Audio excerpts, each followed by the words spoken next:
ஓம் சாய்ராம். சாய் சங்கரா channel நேயர்களுக்கு என் அன்பு வணக்கங்கள். போன எபிசோடில் ஜோதீந்திரா தர்கத் என்ன ஒரு சின்ன தவறு பண்ணார் அப்படின்றத நம்ம பார்த்தோம். அந்த தவறு சின்னதாக இருந்தாலும், அதாவது ஒரு கியூரியாசிட்டி அப்படின்னு சொல்லலாம். பாபா என்ன பண்ணுறார் அப்படின்னு பார்க்கணும் அப்படின்னு நினச்சது தப்பு கிடையாது. ஆனால் பாபா என்ன சொல்லிட்டு போகிறார், நான் ஸ்நானம் பண்ண போகிறேன் அப்படின்னு சொல்லிட்டு போகிறார். ஆனால் அந்த இடத்துல என்னதான் நேரம் ஆனாலும் ஒரு மகான் இப்படி சொல்லியிருக்காரே அப்படின்னு அவர் நினைச்சு விட்டுருக்கணும். ஆனா ஜோதீந்திரா என்ன பண்ணார், பாபா என்ன பண்றாருன்னு பார்க்கணும் அப்படின்னு அந்த அறையில எட்டி பார்க்கும் பொழுது அந்த இடத்துல சூரியனோட பல மடங்கு பிரகாசமான அந்த ஒரு வெளிச்சத்தை அவர் பார்த்தார் அப்படின்றத நான் உங்ககிட்ட சொல்லியிருந்தேன். அப்போ இவர் என்ன பண்றார், பாபா உள்ளேந்து அவரோட கஃப்னிய ஜோதீந்திரா தர்கத் கிட்ட, இதை நீ தோச்சு வச்சிரு ஜோதீந்திரா அப்படின்னு சொல்ல, ஜோதீந்திராவும் அதை தோச்சு கடைசியில அந்த கஃப்னிலேருந்து தண்ணி சொட்ட சொட்ட அந்த கஃப்னியோட வெயிட் கம்மியாகும் அப்படின்னு அவர் பிடிக்கிறார். ஆனா அந்த கஃப்னியோட வெயிட் படிப்படியா ஏறிட்டே இருக்கு. ஒரு கட்டத்துல அவரால் அந்த கஃப்னி பிடிக்க முடியல. ஏன்னா பாபா என்ன சொல்லியிருந்தார், அந்த கஃப்னி தரையில படக்கூடாது, ஒரே ஒரு கண்டிஷன் தான் பாபா போட்டிருந்தார், வேற எதுவுமே சொல்லல. அதை நீ தூக்கி பிடிச்சுக்கோ, என்னோட கஃப்னி தரையில படக்கூடாது அப்படின்னு சொன்னதுனால ஒரு கட்டத்துக்கு மேல அவரால் பிடிக்க முடியல. 2 கைகளும் வலிக்கும் பொழுது அவர் என்ன பண்ணிருக்கணும், பாபா கிட்ட, பாபா நீங்க இப்படி சொன்னீங்களே, ஆனா இந்த கஃப்னி என்னால பிடிக்க முடியல அப்படின்னு சொல்லியிருக்கணும். ஆனா ஜோதீந்திரா தர்கத் உடனடியாக என்ன யோசிக்கிறார் அப்படின்னா, மனசுக்குள்ள யோசிக்கிறார். தெளிவா பார்த்துக்கோங்க, வாயை விட்டு அதை சொல்லல, அந்த பிரார்த்தனையை வெளியில சொல்லல, மனசுக்குள்ள யோசிக்கிறார். என்னன்னா, இப்பயும் நீங்க ஷிரடிக்கு போனீங்க அப்படின்னா, நீங்க கரெக்டா அந்த சமாதி மந்திர்லேருந்து வெளியில நீங்க ரைட் சைடு திரும்பினீங்க அப்படின்னா, நீங்க துவாரகா மாயெல்லாம் போறதுக்கு அந்த வழி இருக்கு. அந்த சமாதி மந்திர்ல நேரா வந்தீங்கனாலே வெளியில வரும் பொழுது நீங்க நேரா வந்தீங்கன்னா லெஃப்ட் சைட்ல ஒரு ஹனுமான் கோவில் நீங்க எல்லாருமே பார்க்கலாம். அந்த இடத்துல ஜோதீந்திரா தர்கத் யோசிக்கிறார் என்ன அப்படின்னா, ஹனுமனை வேண்டிக்கிறார். என்னன்னா, ஹனுமனை உங்களை வேண்டினா ஜெய் ஆஞ்சனேயா அப்படின்னு சொன்னா, ஜெய் ஹனுமான் அப்படின்னு சொன்னா எவ்வளவுக்கு எவ்வளோ. இப்போ ஹனுமான் அப்படின்னாலே நம்ம எல்லாருக்கும் தெரியும், தைரியம், வீரம், ஆற்றல் எல்லாம் நிறைந்த ஒரு தெய்வம் ஹனுமன். அப்போ அவர் யோசிக்கிறார், உங்களை வேண்டினா நம்மளுக்கும் அந்த பலம் கிடைக்கும் இல்லையா, நம்மளுக்கும் அந்த தைரியம் கிடைக்கும் இல்ல, அதனால கண்டிப்பா எனக்கு இதை பிடிச்சு தாங்கிறதுக்கான அந்த தைரியத்தையும் அந்த பலத்தையும் நீ தர வேண்டும் அப்படின்னு மனசார ஹனுமனை கண்ணை மூடி வேண்டிக்கிறார். அந்த சமயத்துல பாபா உள்ளேந்து வெளியில ஒரு குரல் கொடுக்கிறார். என்ன சொல்றார் பாபா அப்படின்னா, என்ன ஜோதீந்திரா, இருக்கிற எண்ணெய் விட்டுட்டு ஹனுமனை வேண்டிக்கிற அப்படின்னு கேட்டாராம். நீங்க பாத்துக்கோங்க, ஜோதீந்திரா ஹனுமனை வேண்டினது நினைச்சது மனசுக்குள்ள, அவர் வெளியில சொல்லவே இல்லை. ஆனா நான் அதுதான் அடிக்கடி உங்ககிட்ட ஒரு எபிசோட்லயும் சொல்லுவேன், பாபா சர்வாந்தர்யாமி, நம்ம மனசுக்குள்ள என்ன நினைக்கிறோன்றது முதற்கொண்டு அவருக்கு தெரியும். அதனாலதான் அடுத்தவங்களுக்கு இந்த அளவுக்கு கூட ஒரு கெடுதல் நினைக்க கூடாது, அதற்கு ஈக்குவலான கெட்டது நம்மளை நிச்சயமாக சேரும். அது நம்ம தவறு பண்ணோம், நம்மளை சேரும். வேற யாரோ உங்களுக்கு தவறு பண்றாங்க அப்படின்னா தைரியமா இருங்க, கவலையே படாதீங்க, கண்டிப்பா அதற்கு ஏற்ற அந்த பலன் உங்களுக்கு நல்லது உங்களுக்கு தருவாங்க. உங்களுக்கு யாரு கெடுதல் பண்றாங்களோ அவங்கள பாபா பார்த்துப்பார்.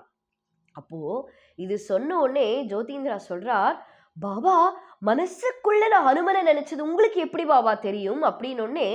அந்த இடத்துல பாபா சொல்றார், ஜோதீந்திரா நீ ஹனுமனை நினைச்சது தப்பு கிடையாது, ஆனா ஒரு தவறு பண்ணிட்டு ஹனுமனை நினைச்சு பாரு, அதுதான் தவறு அப்படின்னு சொன்னாராம். எவ்வளவு ஒரு அற்புதமான அந்த வாக்கியம் பாருங்களேன். என்ன சொல்றார், நீ தவறு பண்ணிட்டு கடவுளை வேண்டது தவறு. இதுதாங்க நம்மளுக்கு பாபா கத்து கொடுக்கிற பாடம். என்ன சொல்றார், என்ன தவறு, பாபா ஸ்நானம் பண்ண போறார்னு தெரிஞ்சு எட்டி பார்த்தது தவறு தானே. அப்போ இது ஜோதீந்திரா பண்ணது, அதுவும் தெரியாம பண்ண தவறு. ஆனா தெரிஞ்சோ தெரியாமலோ தவறு பண்ணா அது தவறுதான். மனசு சில பேருக்கு டக்குன்னு ஸ்லிப் ஆகி ஒரு தவறு பண்ணிடுவோம். ஆனா அதை திருந்தி, அதை இல்லை பாபா இனிமே நான் பண்ண மாட்டேன் அப்படின்னு நம்மளே திருந்தி வாழ்ந்தோம் அப்படின்னா கண்டிப்பாக அதற்கு அந்த மன்னிப்பு, நம்ம மன்னிப்புன்னு கேட்கிறோம்ல, அது பாபா தருவார். உண்மையாவே அதை ஏத்துப்பார். அதுக்கு ஜோதீந்திரா ஒரு உதாரணம். அப்ப சொல்றார் ஜோதீந்திரா, பாபா நான் தெரியாம பண்ண தவிர தயவு செஞ்சு நீங்க மன்னிக்கணும் அப்படின்னு. அந்த இடத்துல பாபா சொல்றார், ஜோதீந்திரா, நீ தெரியாம பண்ணிட்ட, அது தவறுதான். ஆனா என்னதான் ஒரு மனிதன் தவறு பண்ணி பல மடங்கு இறைவனை வேண்டினாலும் இறைவன் அதற்கான பலனை தரமாட்டார். அதனால நீ கவலையே படாம மனசார என்னை வேண்டிக்கோ. உன் தவற நீ திருத்திக்கிட்டல ஜோதீந்திரா, இனிமே உனக்கு எதுவுமே இருக்காது, கவலைப்படாம இரு அப்படின்னு சொல்லி மனதார மன்னிப்பு கேட்டார். ஏன்னா பாபா உள்ள ஸ்நானம் பண்றார், இவர் வெளியில இருக்கா. ஆனா மானசீகமான நமஸ்காரத்தை பண்ணி, இனிமே பாபா, நான் தெரியாம உங்ககிட்ட உங்களை பார்க்கணும்னு நினைச்சது தவறு, இனிமே என் வாழ்க்கையில எந்த ஒரு தவறான எண்ணமும் எனக்கு வராது அப்படின்னு மானசீகமா சாஷ்டாங்க நமஸ்காரம் பண்ணிக்கிறேன் அப்படின்னு அந்த நமஸ்காரத்தை மானசீகமா சமர்ப்பித்த அதே தருணம் அந்த கஃப்னியோட வெயிட் எந்த அளவுக்கு அவர்னால பிடிக்கவே முடியாம இருந்ததோ அந்த அளவுக்கு லேசா ஆயிடுதான். ஒரு கஃப்னிய பிடிக்கிற மாதிரி கூட அவருக்கு இல்லையா. எதற்காக இந்த சம்பவத்தை நான் சொல்றேன் அப்படின்னா, இது உண்மையாவே நீட் ஆஃப் த ஆர் அப்படின்னு சொல்லணும். பல பேர் இந்த காலத்துல நம்மளுக்கு ஒரு விஷயம் கிடைக்கல அப்படின்னா, இல்ல அடுத்தவங்களுக்கு ஒரு விஷயம் கிடைச்சிருக்கு அப்படின்னா, நம்ம தவறு பண்றதுக்கு மனசு போகுது. ஏன்னா நம்ம சாதாரணமான மனிதர்கள் தான். ஆனா ஜோதீந்திரா விஷயத்திலேருந்து நம்ம என்ன தெரிஞ்சுக்கணும்னா, நம்ம மனசுக்குள்ள நினைக்கிறது பாபாக்கு தெரியும். அதனால மனசுக்குள்ள அந்த எண்ணமே இருக்கக்கூடாது.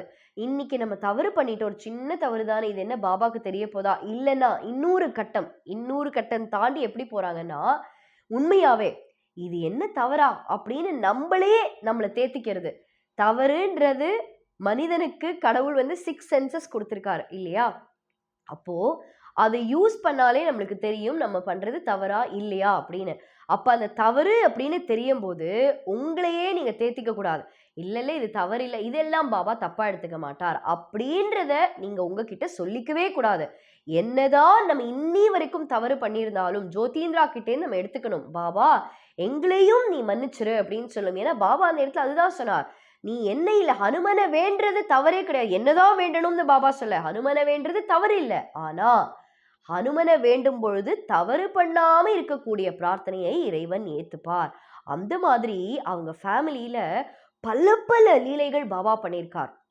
இந்த லீலைகள்லாம் நான் எதற்காக சொல்றேன்னா, இன்னைக்கும் பல பேருக்கு ஆசை இருக்கும். ஒரு உதாரணத்துக்கு நான் சொல்றேனே, நிறைய பேருக்கு ஷிரடிக்கு போகணும் அப்படின்னு ஆசை இருக்கும். ஆனா இன்னி வரைக்கும் பாபா என்னை கூப்பிடலங்க. சமீபத்துல என்கிட்ட ஒரு 4 பேர் சொன்னாங்க, அம்மா நான் ஷிரடிக்கு போகணும்னு ஆசைப்பட்டேன், ஆனா எனக்கு அது நடக்கவே இல்லை அப்படின்னாங்க. அப்ப நான் அவங்க கிட்ட சொன்ன ஒரே ஒரு விஷயம் என்ன அப்படின்னா, பாபாக்கு தெரியும் உங்களை எப்போ ஷிரடிக்கு வரவழைக்கணும் அப்படின்னு. அந்த சமயத்துல கண்டிப்பா பாபா உங்களை வரவழைப்பார். அதற்கு ஒரு உதாரணமும் ஜோதீந்திரா தர்கதோட ஃபேமிலி அப்படின்னு சொல்லணும். முதல்ல இவரோட ஃபேமிலி பத்தி நான் சொல்றதுக்கு முன்னாடி உங்களை தெளிவுபடுத்துறதுக்காக இந்த பேர்களை நான் முதல்ல சொல்றேன். ஜோதீந்திரா தர்கதோட அப்பா பேரு ராமச்சந்திர ஆத்மாராம் தர்கத். ராமச்சந்திர ஆத்மாராம் தர்கதோட மனைவி பேரு சீதா தேவி. இப்போ ஜோதீந்திரா தர்கத் இருக்காரு இல்லையா, அவர் யாரு? ராமச்சந்திர ஆத்மாராம் தர்கதோட பையன் ஜோதீந்திரா.